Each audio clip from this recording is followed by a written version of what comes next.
जहां 45 दिन से भी कम समय अमेरिकी इलेक्शन को रह गया है और कहीं ना कहीं डेमोक्रेट्स का खेमा ये भांप चुका है कि पीएम मोदी अमेरिका में कुछ ना कुछ तो कर सकते हैं, क्योंकि पहले यही सब अमेरिका भारत के इलेक्शन में करता आया था।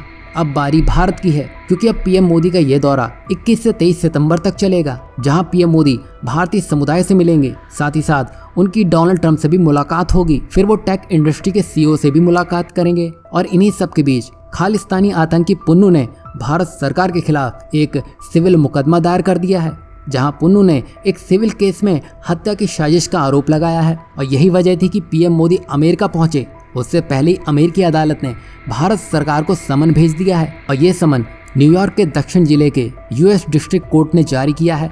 इसमें भारत सरकार, राष्ट्रीय सुरक्षा सलाहकार अजीत डोभाल, रॉ के पूर्व प्रमुख समंत गोयल, रॉ एजेंट विक्रम यादव और भारतीय व्यवसायी निखिल गुप्ता का भी नाम शामिल है।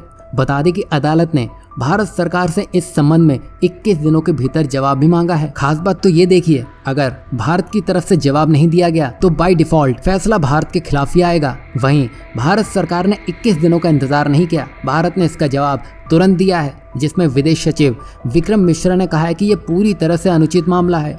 पुन्नू के बैकग्राउंड के बारे में सब जानते हैं।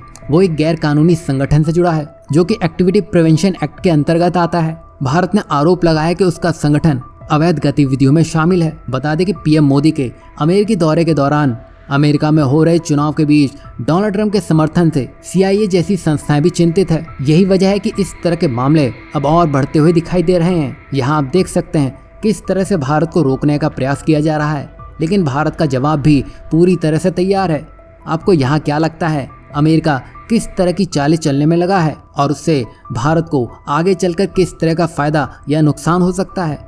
नेक्स्ट अपडेट की बात करें तो ये बांग्लादेश से जुड़ी हुई है, जिसमें चंद दिनों के नेता मोहम्मद यूनिस संयुक्त राष्ट्र महासभा के दौरान पीएम मोदी से मिलना चाहते थे, लेकिन भारत ने उनका प्रस्ताव ही ठुकरा दिया।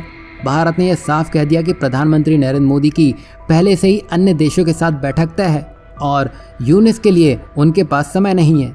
बस फिर क्या था, भारत का जवाब इतना भारी पड़ा कि बांग्लादेश अब भारत की पाई चुकाने की बात कह चुका है, जिसमें बांग्लादेश की सरकार, जो कि आर्थिक संकट का सामना कर रही है, भारतीय ऊर्जा कंपनियों के बकाया भुगतान के लिए विदेशी मुद्रा यानी कि फॉरेक्स जुटा रही है, ताकि भारत की पाई चुकाई जा सके।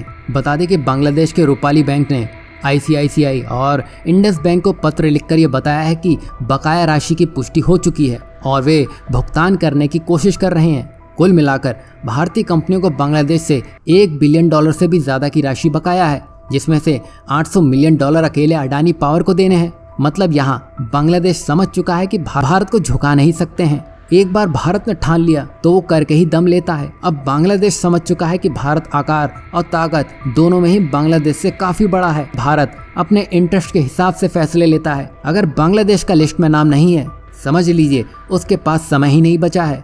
वैसे भारत के इस कड़े रुख और बांग्लादेश के पैसे भरने के पीछे कौन से कारण हो सकते हैं, जरूर बताइएगा।